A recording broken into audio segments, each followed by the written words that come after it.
अस्सलामु अलैकुम वरहमतुल्लाहि वबरकातुहू। बिस्मिल्लाहिर्रहमानिर्रहीम वस्सलातु वस्सलामु अला रसूलिहिल करीम ख़ातमिल मासूमीन व अला आलिहि व सहबिहि अजमाईन, अम्मा बाद। ख़वातीन व हज़रात, मुख्तसर दर्स हदीस के सिलसिले के साथ खलीकुर रहमान आपसे मुखातिब हैं। आज की हदीस का ताल्लुक़ सही बुखारी से है और सही बुखारी की यह हदीस 59 है, किताबुल इल्म में है, और यही हदीस 6496 नंबर भी है सही बुखारी में। और इस हदीस के रावी हज़रत अबू हुरैरा रज़ी अल्लाह ताला अन्हु हैं, और इस हदीस का मज़मून क़यामत से ताल्लुक़ रखता है कि क़यामत कब आएगी। अलामात क़यामत अहादीस में बयान है, और एक अहम तरीन अलामत का ज़िक्र इस हदीस में है, जिसका ज़िक्र आज हम कर रहे हैं, और अहम तरीन है। इंतहाई गौर से सुनिए और अमल की नीयत से सुनिए। अन अबी हुरैरा रज़ी अल्लाह ताला अन्हु क़ाल, हज़रत अबू हुरैरा रज़ी अल्लाह ताला अन्हु से रिवायत है, फरमाते हैं कि बैनमा नबी सल्लल्लाहु अलैहि वसल्लम फ़ी मजलिसिन युहद्दिसुल कौम,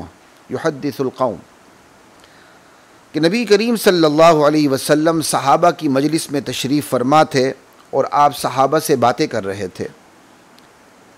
जाअहु आराबी, एक देहाती शख्स आया अचानक, फ़क़ाल, और उसने आते ही कहा, उसने ये इंतज़ार नहीं किया कि क्या गुफ्तगू हो रही है और मैं गुफ्तगू ख़त्म करूँ तो सवाल करूँ।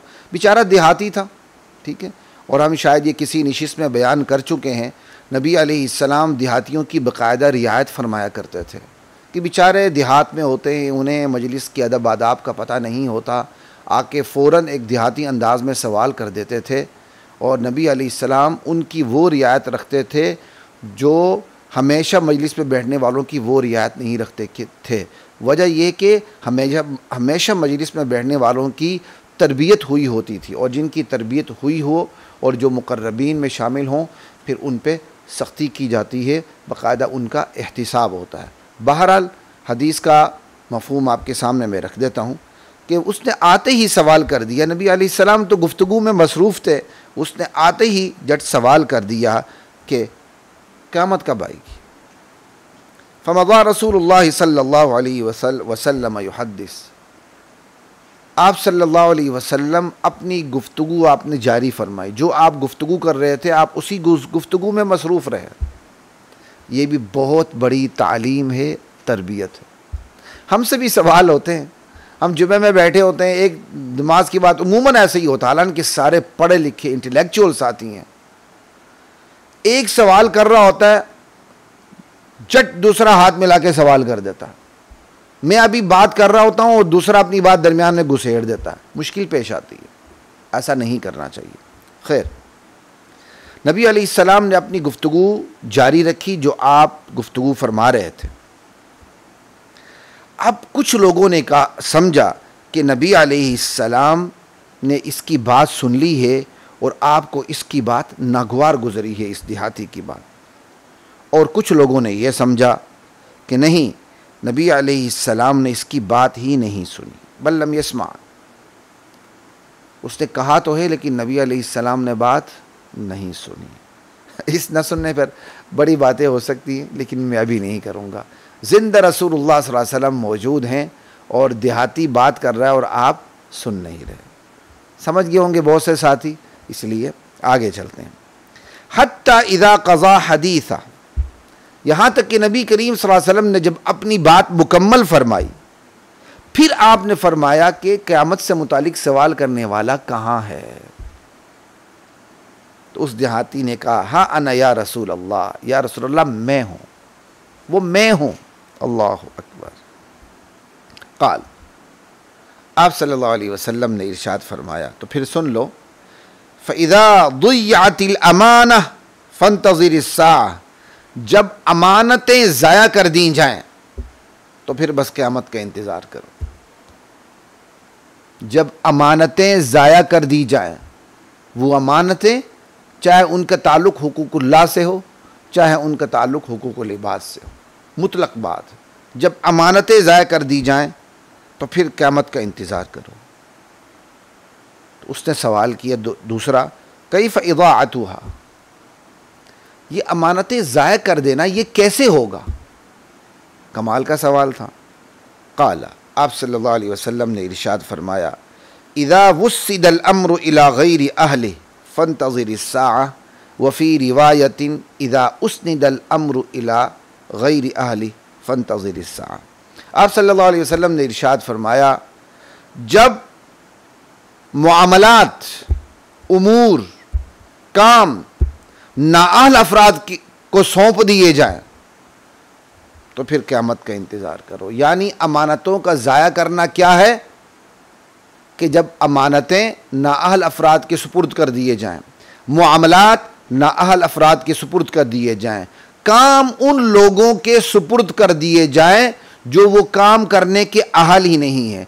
नाअहल अफराद के हाथों में अक़वाम की तकदीर हो तो वो अक़वाम तबाह व बर्बाद हो जाया करती हैं, और नाअहल अफराद के हाथ में लगाम का आ जाना, मुआमलात की लगाम का आ जाना, ये क़यामत की निशानियों में से एक निशानी है। अल्लाह के नबी ने इरशाद फरमाया कि जब नाअहल अफराद को उमूर सौंप दिए जाए, मामलात सौंप दिए जाए, तो फिर क़यामत का इंतज़ार करो। यानी अमानत को ज़ाया करने का मतलब ये कि अमानत नाअहल अफराद के को सुपुर्द कर दिए जाए। तो ये अमानत चाहे इसका ताल्लुक़ हुकूकुल्लाह से हो, चाहे हुकूकुल इबाद से हो, आम है। चाहे हुकूमत का मसला हो, चाहे क़ज़ा का मसला हो कि आपने जज किसको बनाना है, आपने वकील किसको बनाना है, चाहे खिलाफत का मसला हो आपने खलीफा किसको बनाना है, चाहे इफ्ता का मसला हो कि आपने मुफ्ती किसको बनाना है और किससे आपने फतवा लेना है, चाहे ताल्लुक़ मुक़न्निना से हो, चाहे ताल्लुक़ अदलिया से हो, चाहे ताल्लुक़ इंतज़ामिया से हो, दुनिया और दीन के किसी भी काम से, किसी भी शोबे से किसी काम का ताल्लुक़ हो, वो काम आप नाअहल फ़र्द के सुपुर्द कर दें तो ये क़यामत की निशानियों में से एक निशानी है। ख़वातीन व हज़रात, ये हदीस यहाँ ख़त्म हो जाती है, लेकिन मुझे और आपको सोचने पे मजबूर कर देती है, ख़ुद एहतिसाबी की दावत देती है कि फ़र्द से लेकर मुआशरे तक हम ये देखें कि हमने कौन कौन से मामलात किन किन के सुपुर्द किए हैं और जिनके सुपुर्द की वो क्या उसके अहल हैं। हम अपने घराने से एक काम को शुरू करते हैं, ठीक है, मियाँ बीवी दो होते हैं, ठीक है, क्या मियाँ बीवी का अहल है या बीवी मियाँ की अहल है? एक मियाँ ने बीवी की है, क्या वो मियाँ इस अहल था कि वो ऐसी नेक बीवी को अपने घर पे लाता, या बीवी इस बात की मुस्तहिक थी कि उसका एक बेहतरीन नेक शौहर होता जबकि वो खुद किसी कैटेगरी में नहीं है? आगाज यहां से करें।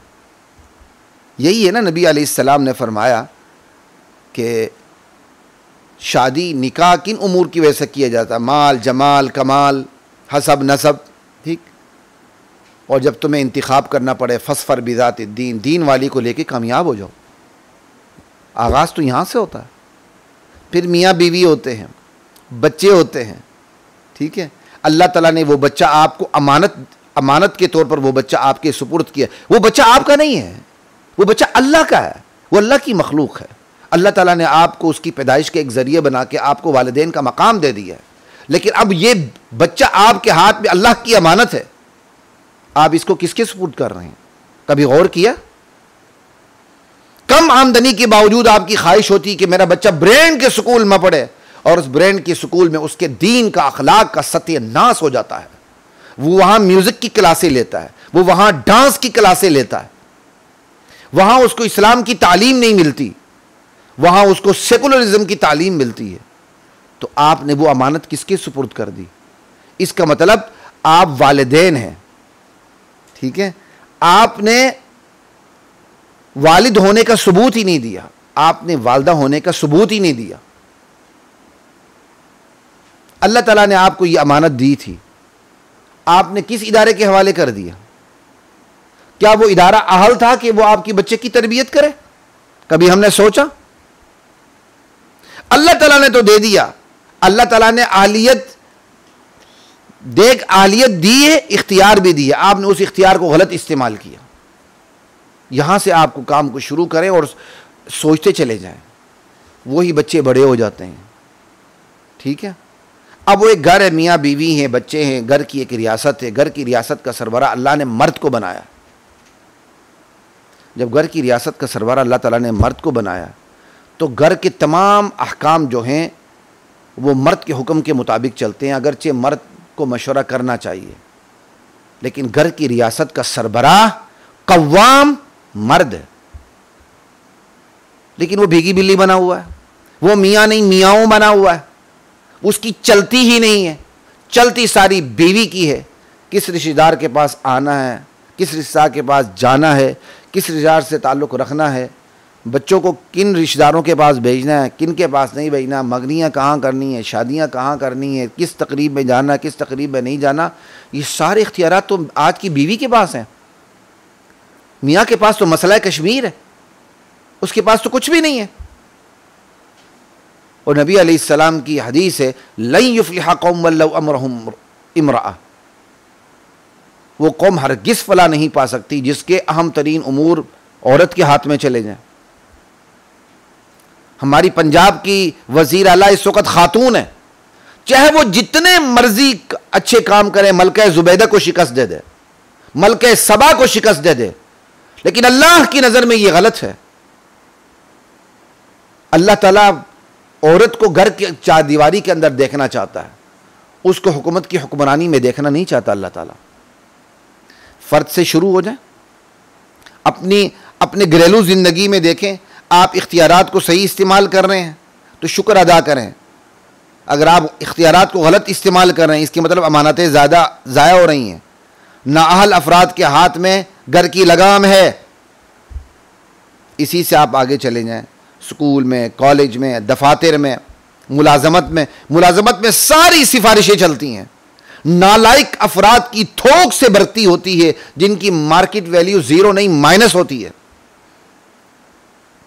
यूनिवर्सिटियों में ऐसे तलबा दाखिल होते हैं जिन्हें उर्दू लिखनी नहीं आती, जिन्हें उर्दू समझनी नहीं आती, जिन्हें उर्दू सही तरह बोलनी नहीं आती, ना उनको सही इंग्लिश आती है, ना उनको सही उर्दू आती है। कौवा हंस की चाल चल पड़ा, अपनी चाल भूल गया। लेकिन आज की यूनिवर्सिटियां, उन्होंने डिग्रियों को रेवड़ियां बना दिया। वो बस एक दफ़ा बच्चा दाखिल हो जाए, वो स्टूडेंट नहीं होता, वो तो बिजनेस पार्टनर होता है, वो तो पार्टिसिपेंट होता है।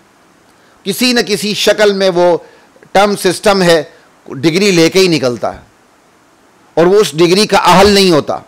मार्केट में आता है तो उसकी मार्केट में वैल्यू ज़ीरो होती है। इसी तरह पार्लियामेंट के अंदर जो अफराद बैठे हुए हैं, क्या वो पार्लियामेंट में जाने के अहल हैं? जमहूरियत की रूह से अहल होंगे या नाअहल होंगे छोड़ दें, शरीयत की रूह से अहल है। इसी तरह जिंदगी के तमाम शोबों को देख लें, जहां जहां जिस कुर्सी पे, जिस इख्तियार पे, जिस जिम्मेदारी पे जो बंदा बैठा हुआ है उसका अहल है। बाकायदा यहां तो बाकायदा अब तो सोशल मीडिया की दुनिया है, जो नाअहल होता है वो अहल बना के पेश किया जाता है, जो अहल होता है उसको नाअहल बना के पेश किया जाता है। अल्लाह अकबर। मुफ्ती कवि जैसे मुफ्ती बने हुए हैं और मीडिया उनको कवरेज देता है। देखें, नाअहल अफराद की भरमार है। इसी तरह बाज मजहबी लोग, जो हुकूमत आती है उसके अंदर वो बुराजमान होते हैं, सीटों पर होते हैं। उनके बारे में क्या कुछ लोग नहीं जानते, ये मौका नहीं बात करने का। मैं सिर्फ ये कह रहा हूं कि नाअहल लोगों के हाथ में लगाम आ जाती है। उनकी एक ही खूबी है कि वो हर चीज के सामने सजदारेज होते हैं। उनको जो हुक्म मिलता है वो लब्बैक अल्लाहुम्मा लब्बैक की बजाय अल्लाहुम्मा दरमियान से निकाल देते हैं। वो जिस इदारे के ताबे होते हैं उसके सामने वो लब्बैक कहते हैं। वो जहन्नम वाला हुक्म दे लब्बैक, वो जन्नत वाला हुक्म दे लब्बैक। इसलिए वो सदाबहार होते हैं। कोई भी हुकूमत आए, आग पानी वाली हुकूमत आए, पीटीआई वाली हुकूमत है वो उसमें भी होते हैं, मुस्लिम लीग की हुकूमत है वो उसमें भी होते हैं, आग पानी में होते हैं। क्या शहबाज शरीफ साहब ये जुर्रत कर सकते हैं कि वो जवाब दें कि जो पीटीआई के वजीर थे या जिम्मेदार थे वो आपकी हुकूमत में भी जिम्मेदार थे? हैं क्यों, किसके कहने पर? यहां तो बाकायदा एक शोबा कायम है जो नाअहल अफराद के हाथ में बाकायदा लगाम देता है कि वो मफादात वाबस्ता है। वो चूंकि बाज इदारों के मफादात को पूरा करते हैं, लिहाजा उनकी विजारत, उनकी जिम्मेदारी, उनका हुकूमत में रहना ये सदाबहार होता है, खजा नहीं आती दुनिया में। आखिरत तो अल्लाह मालिक। तो तमाम चीज़ों में आप देख लें, खिलाफत हो, इफ्ता हो, कज़ा हो, मुक़न्निना हो, अदलिया हो, इंतज़ामिया हो, जहां आप चले जाएं, अल्लाह अकबर, इन्ना लिल्लाहि व इन्ना इलैहि राजिऊन। तो अल्लाह के नबी ने फरमाया, जब नाअहल अफराद के हाथ में मामलात सुपुर्द कर दिए जाएं, मामलात की लगाम नाअहल अफराद के हाथ में आ जाए, तो फिर क़यामत का इंतज़ार करो। किसी भी मुल्क को तबाह करना हो तो उस मुल्क की लगाम नाअहल अफराद के हाथ में दे दी जाती है साजिश करके। वो उसका अहल नहीं होता लेकिन दे दी जाती है, और फिर वो उस मुल्क को तबाही के दहाने पर पहुंचा देता है, तबाह व बर्बाद कर देता है। अल्लाह ताला मुझे और आपको इस हदीस का मिस्ताक बनने से बचाए। अल्लाह ताला से दुआ है कि जिस मनसब पर मैं हूँ, जिस मनसब पर आप हैं सुनने वाले, अल्लाह उस मनसब की ज़िम्मेदारी पूरी करने की मुझे भी, आपको भी, हम सबको तौफ़ीक़ अता फ़रमाए। और ख़वातीन हज़रात, एक अहम तरीन बात ये भी याद रखें, क्योंकि हमारी जो इससे पहले जो हदीसें चली हैं, तक़दीर से मुतालिक हदीसें चली हैं, तो मैं आपसे यही कहूँगा, इस्लाम के पूरे जो ज़ख़ीरा है इल्म का, उसको सामने रख कर तक़दीर को डिफ़ाइन किया जाता है। अब आप ये देखिए, अल्लाह के नबी फरमा रहे हैं, जब नाअहल अफराद के हाथ में मामलात आ जाएं, सौंप दिए जाएं, तो ये क़यामत की निशानी है। फिर क़यामत का इंतज़ार करें। इसका मतलब तक़दीर हमारे पाँव की जंजीर नहीं है कि जी हम मजबूर हो चुके हैं। तक़दीर खुदाई मनसूबाबंदी का नाम है। मखलूक़ात के मुझसे मुतालिक अल्लाह ताला की जो प्लानिंग है उसके इल्म में लामहदूद के मुताबिक, उस प्लानिंग का नाम तक़दीर है। अब अल्लाह ताला ने मुझे और आपको इख्तियार दिया है कि इस सीट पे अहल फ़र्द को भी आप बिठा सकते हैं, नाअहल को भी बिठा सकते हैं। इसी का नाम तक़दीर है। हम अपने इख्तियार को गलत इस्तेमाल करते हैं और इल्ज़ाम देते हैं तक़दीर पर। इसलिए तक़दीर को भी समझ के चलें। इजाज़त दीजिए। अस्सलामु अलैकुम व रहमतुल्लाहि व बरकातुहू।